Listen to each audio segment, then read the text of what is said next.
So I'm going to talk about what's dysphoria.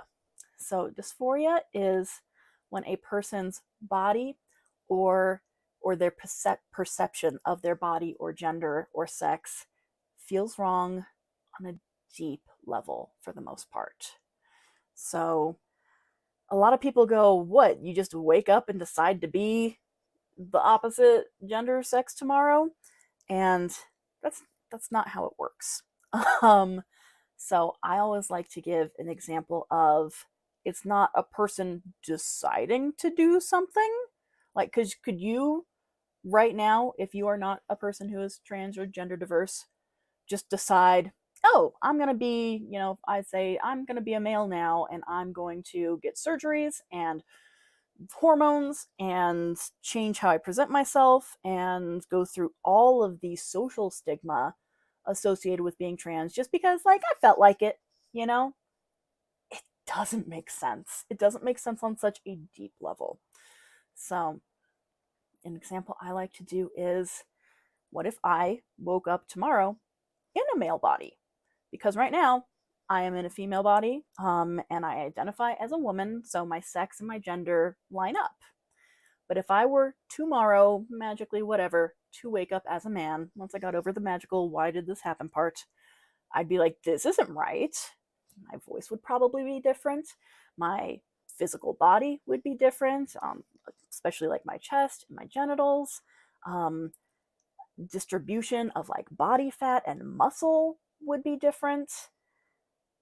And I would just probably look in the mirror and go, that's not right.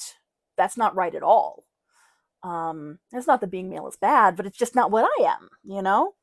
So that would be weird. That would be really weird.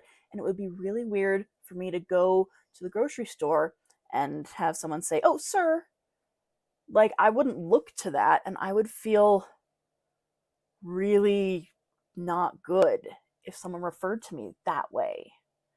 Um, but that's what they would probably do if I had a male body, even if I was presenting fairly femme.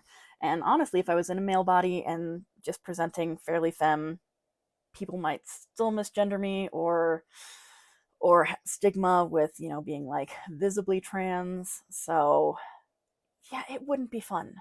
So this isn't something people decide to do for funsies. This is a known thing where the standard of care, so the medical treatment advised for this, is to get care and medical like services to affirm the gender that you feel like. So if you have and dysphoria, it varies from person to person. Some people care most about their social gender presentation, so if other people perceive them as the gender that they are, and they don't really care too much about, especially maybe like genital surgeries, usually called bottom surgeries, because most people are not aware of that. Um, so it just depends. Other people get a lot of dysphoria from specific parts of their body or their voice or things like that. So it's different for everyone and it's real. The medical treatment for this isn't therapy to make a person feel the sex that they were born, It's to help them live as the gender that they mentally, emotionally feel like and help their body match that and their presentation match that to whatever, degree they would like most. And it's 12:36.